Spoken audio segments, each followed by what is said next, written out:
Сайн байцгаана өрхөн мөндөд үзэгчдээ үзэгч таны санхүүгийн боловсролд зориулсан боломж сонголт нэвтрүүлгийн ээлж дугаар хүрч байна. Өрхийн төсөв гэдэг нь энгийн та бид өдөр тутмын тутамдаа хийж болох үйл ажиллагаа. Гэхдээ төсөв гэд ярихлаар улсын төсөвтэй адил төвөгтэйгээр ихэнх хүмүүс ойлгох нь элбэг байдаг. За өрхийн төсөв нь тухайн өрхийн хувьд бол орлого зарлага гэсэн үндсэн хоёр зүйлээс бүгдэж байгаа юм. Хэрвээ тухайн өрхийн орлого нь зарлагаасаа давах юм бол хуримтлал хийх боломж гардаг бол за эсвэргээрээ зарлага нь орлогоосоо бол өөр тавих зээл авахаас өөр аргагүй байдалд иргэд хүрдэг. Тэгэхээр өрхийн төсөв гэдэг нь тухайн өрхийн өдөр тутмын орлого зарлагыг бүртгэж байгаа баримт гэж ойлгож болох юм а. Амьдралын даатгал компаниас өнгөрсөн жил Улаанбаатар хотын 1500 гэр бүлийг хамарсан. Гэр бүлийн санхүүгийн байдал өрхийн төсвийн орлого зарцуулалтын судалгааг хийжээ. Судалгаанаас харахад нийт судалгаанд хамрагдсан өрхийн 22% нь гэр бүлийн санхүүгээ тогтмол төлөвлөж чаддаг гэсэн байгаа бол 35% нь огт төлөвлөдөггүй. 43% нь заримдаа л төлөвлөлт гаргадаг гэсэн хариултыг өгчээ. Хуримтлалыг ер нь бол заавал орлого нь илүү гардаг өрх бол үүсгэн гэсэн тийм буруу хандлага бас тийм ойлголтууд яваад байна л да. Хуримтлал гэдэг бол ерөнхийдөө бол хүн өөрөө орлогоо зөв зарцуулж чадчихахад заавал зарлага илүү гарсахаар үүсгэж чадахгүй гэсэн тийм зүйл бол биш. Тэгэхээр хуримтлалыг аль болох эхлүүлэх гэж байгаа залуу гэр бүлүүдтэй тэр дундаа дунд насны хүүхдүүд нь өсвөр наснд явж байгаа дээд сургуульд оруулахад бэлтгэж байгаа ийм гэр бүлүүдийн хувьд бол тодорхой хэмжээнд бага багаар сар болгоо юм хуримтлуулах дадал хвшил өөрсөндөө бий болгох хэрэгтэй. Эргээд энэ маань нөгөө санхүүгийн эдийн засгийн эрсдэл гарахад тэр гэр бүл өөрийгөөс тодорхой хэмжээнд тэр төлөвлөсөн тэр хуримтлалаараа зохицуулах тийм сайхан ач холбогдол үр дүн өгч чаддаг байгаа. Үндэсний статистикийн хорооноос өрхийн нийгмийн эдийн засгийн судалгаа хийдэг. 2014 оны эцсийн байдлаар өрхийн сарын дундаж мөнгө орлого 972 мянган төгрөг болж өмнөх оноос 70 мянган төгрөгөөр нэмэгдэжээ. Харин өрхийн сарын мөнгөн зарлага 2013 онд 902 мянган төгрөг байсан бол 2014 онд 988 мянган төгрөг болж өссөн байна. Өрхийн зарлалын задрагааг харвал хүнсний бүтээгдэхүүний зардалд 230 мянган төгрөг, за үүнээс махан бүтээгдэхүүнд 75 мянга, гурилан бүтээгдэхүүнд 61 мянган төгрөгийг зарцуулжээ. За харин хүнсний бус бараа үйлчилгээний зардалд 731 мянган төгрөг зарцуулснаас тээвэрт 70 мянга, за холбооны зардалд 37 мянган төгрөгийг хамгийн ихээр зарцуулсан байна. Статистик үзүүлэлтээс харахад өрхийн орлого зарлага жил ирэх бүр нэмэгдэж байгаа ч нийгмийн эдийн засгийн нөхцөл байдал ямар байхын тухайн өрхийн амьдралд мөнгөн санхуд шууд нөлөөг үзүүлдэг юм а. Энэ нь ч амьдралын даатгал компаниас хийсэн гэр бүлийн санхүүгийн байдал өрхийн төсвийн орлого зарцуулалтын судалгаанаас харагдаж байна. Нийт судалгаанд хамрагдсан 1500 өрхийн 41% нь нийгмийн эдийн засгийн нөхцөл байдал миний амьдралд маш ихээр нөлөөлж байна гэж хариулсан байгаамаа. За түүнчлэн энэ судалгаанаас харахад гэр бүлийн хувьд мөнгө санхүүгийн асуудал маргааны гол шалтгаан болдог төдийгүй за гэр бүлийн 72% санхүүтэй холбоотой гэр бүлийн маргааныг хаяа хийдгээ хариулсан байна. Ер нь гэр бүл саллтын шалтгааны тэргүүлэх шалтгааны нэг нь мөнгө санхүүтэй холбоотой асуудал байдгийг ч гэр бүл судлаачид хэлдэг юм а. Амьдралын даатгал компаниас өнгөрсөн жил Улаанбаатар хотын 1500 өрхийн дунд нэгэн сонирхолтой судалгааг явуулжээ. За энэ судалгаагаар тухайн өргүүдийн санхүүгийн байдлын талаар бол тандалт судалгаа явуулсан байгаа. Тэгэхээр танай гэр бүлд мөнгө санхүүтэй холбоотой маргаан гардаг гэдэг судалгааны нэгэн асуултанд бол 1500 өрхөөс бол за 72 орчим хувь нь бол мөнгө санхүүтэй холбоотойгоор бид бол хаяа маргалдах зүйл гардгаа гэдэг хариултыг өгсөн байгаамаа.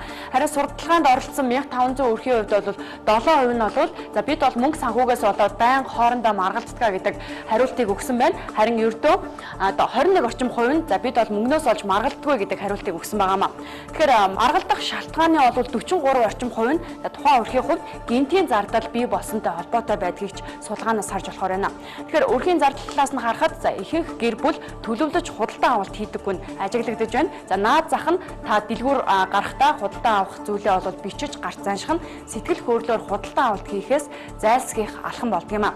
За гинтийн зардал төлөвлөөгүй худалдан авалт нь өрхийн зардалд хүндрэл учруулдаг. За иймэрхүү төлөвлөөгүй зардлаас зайлсхийхийн тулд тооцоогоо хийж сурах нь чухал юм а. Орлого зарлагыг ер нь тэмдэглэл хөтөлж бүртгэдэг. Бүртгэдэг шүү дээ.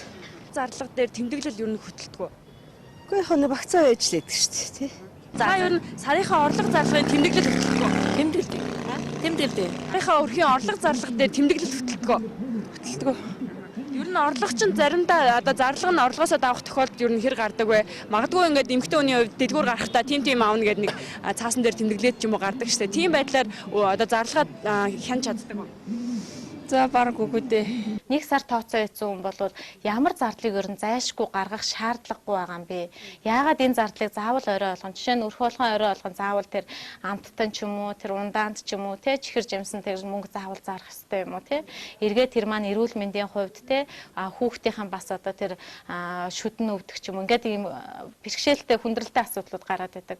Тэгэхээр энэ зарлагыг захиран зарцуулах бол яг өрхийн төсөв хийдэг хүн өөрөө юуныг олж харах бас ийм олон ажиллагаа ч юм уу те хэцүү хүнд юм шиг хэрнээ цаанаа бол энэ бол хэлбэр өөрийнхөө юмыг хүн өөрөө хийж байгаа болохоос одоо хүний юмыг хийн гэдэг хийхэд бол хэцүү шттэ тий. Тэр талаасаа бас бодох хэрэгтэй. Улс орны хувьд төсвөө нэг жилээр гаргадаг бол өрхийн хувьд тухайн төсвөө илүү богино хугацаанд гаргах нь оновчтой юм а. Гэр бүлийн эд хөрөнгө худалдаж авах, орон сууц байр хөслөх, худалдан авах, хүүхдийн сургалтын төлбөрийг төлөх, гэр бүлийн хэн нэгнийх нь эрүүл мэнд муудаж гарах зардал, гэнтийн ослоос үүдэлтэй зардал, гэр бүлийн баяр болоход гардаг зардлууд нь бол тухайн гэр бүлд хамгийн их мөнгө санхүү шаарддаг их зардлыг үүсгэдэг юм а. Мэдээж их хэмжээний худалдан авалтыг олон жилийн өмнөөс төлөвлөж хуримтлал үүсгэх хэрэгтэй ч өдөр тутмын орлого зарлагаа сараар нь тооцох нь илүү үр дүнтэй байдгийг мэрэгжилтнүүд хэлж байгаамаа. Наазах нь нэг сард олж байгаа орлогоо хоолндоо хэдийн зарцуулахын хоолноос гадна гэр бүлийн одоо амралт зугаалгатаа хэдийн зарцуулахын эсвэл одоо гинтийн зардал гарвал түүнд бас тодорхой хэмжээний мөнгийг хуваарлах ч юм уу. Энэ байдал маань эргээд юуг харуулдаг вэ гэхээр энэ мөнгөө зөв зарцуулж чадах юм хүнд зуршлыг бий болгож байдаг. Энэ зуршил төлөвшөөд ирэх юм бол аяанда хүн өөрийнхөө төсвийг ингээд зөв хуваарлах тал руу ингэж хандлага ингээд өөрөө бий болгодог.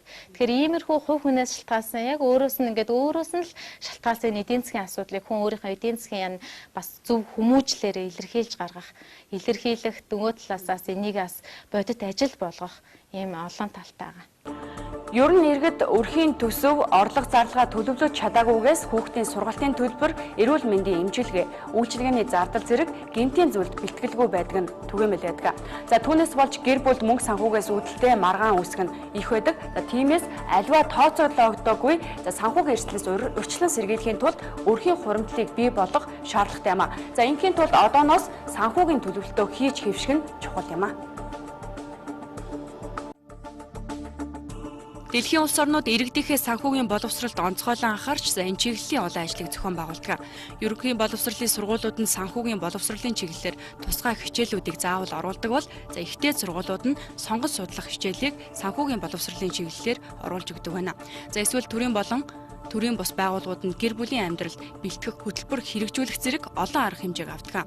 Нас насны онцлогтод тохирсон зөвлөгөө өгч аливаа гэр бүлийг эдийн засгийн хувьд чадварчуулахад ихээхэн анхаардаг. Харин манай улсын хувьд энэ төрлийн мэдээлэл дутагдaltaй байдаг. Санхүүгийн боловсролтой иргэнийг бий болгох, төлөвшүүлэхэд эцэг эхийн оролцоо өнөөдрийн байдлаар хамгийн чухал үүрэгтэй байна. Ерөнхийдөө Монгол улсын боловсролын системд 10 жилийн боловсролын системд ихтэй сургуульд ч гэсэн хүн орлогоо хэрхэн зөв зарцуулах гэсэн ерөөс хичээл байдаг шүү дээ. Тэгээ ерөнхийдөө амьдрал руу гарч ирэл ажилтаа болно, гэр бүлтэй болно. Тэгэл ямар ч эмх замбраагүй зарлагын зарцуул хоригдлуулсан ураас юм байхгүй ингээ явж байгаа л алдаж явж байгаа л 30 хүрэхээрээ ойлгох юм байна. Тэгэл ерөнхийдөө мөнгө хөрөнгөлөх ч юм уу эсвэл орлогоо зөв зарцуулах хэрэгтэй юмнуудыг юм ойлгож авдаг. Яг энэ орхигдсон цорхойг нөхөхөөр хэдэн залуус төсөл хэрэгжүүлж эхэлсэн байна. Энэ нь өрхийн төсөв төсөл юм а. Өрхийн төсөв төслийг 2014 онд хийж эхэлсэн бол хэрэглээнд 2015 оны 1 сарын 5-наас нэвтрүүлжээ. Өрхийн төсөв төсөл нь та бидний өдөр тутамдаа хэрэглэдэг Facebook-тэй адил интернетийн орчинд хэрэглэх боломжтой програм юм а. Өрхийн төсөв програм болохоор дэлхийн нийтэд нэлээд өргөн дэлгэр ач тустай тогтмол төсвийн арга гэсэн төсөвөөр үндэслэсэн. Тэгээ энэ тогтмол төсвийн арга гэдэг нь болохоор их энгийн хүн зарлагаа ерөнхийдөө бүлгэлж хагаад олсон орлогоо тогтмолд хувааж идэх хөхгүй. Тэр тогтмолд хувааж байгаа чинь хоол хүнсний тогтмол, унаа тээврийн тогтмол гэдэг юм уу те, хувцсны тогтмол гэдэг юм уу тэрэндээ орлогоо хувааж чинь. Тэгээд тэрийг нэг харгалзах зарлагаасаа хасаасаа яваад сарын эцэс таны тогтмолд мөнгө үлдэх юм бол та хэмнэн чадсан байна. Тэр үлдсэн мөнгө хадгалдаг гэсэн нь илүү гоё мөрөөдөлтөй зориулж хөндлөж болох юм. Хэрвээ сараасаа өмнө тогтоож хоосорчих юм бол би төлөвлөсөн зарлагаа хэтрүүлж хэрэглэсэн байна. Ерөөдөө эдийн засгийн сахилгын батыг алдсан байна гэж ойлгоо.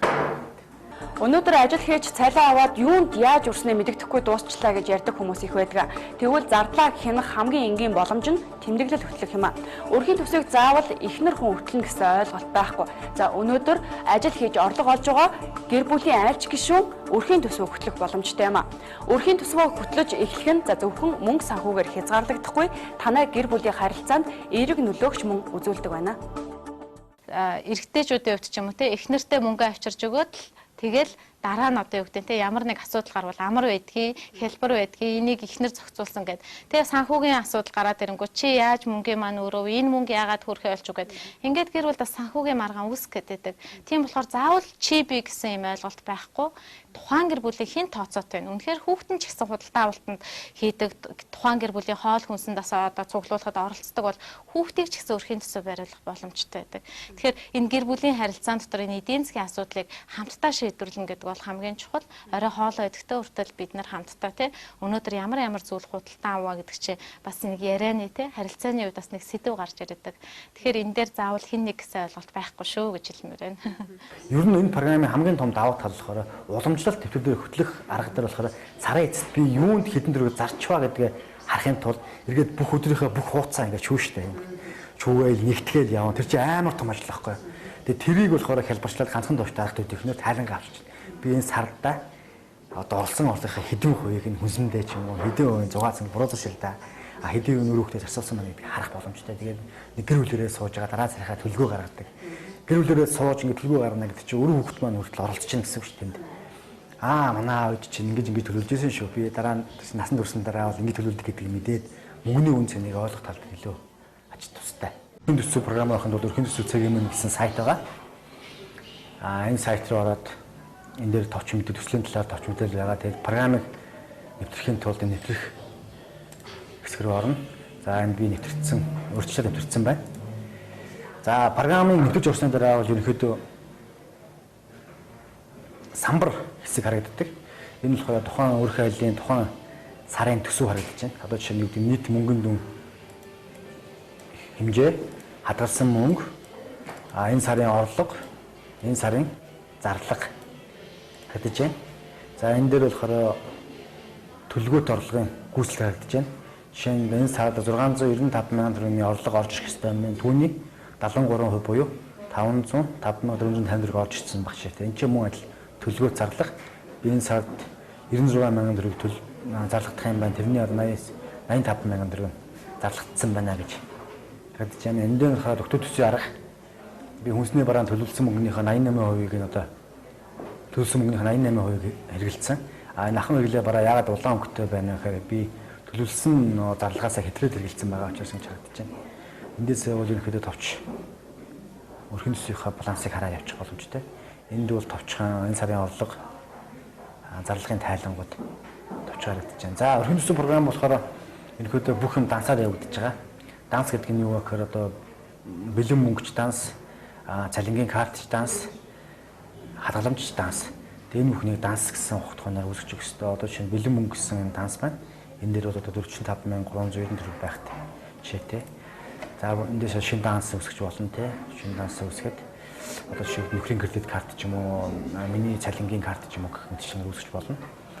За дансаа үүсгэсний дараа бол төсөв гэсэн үндсэн ухтгонд шилжих ёстой.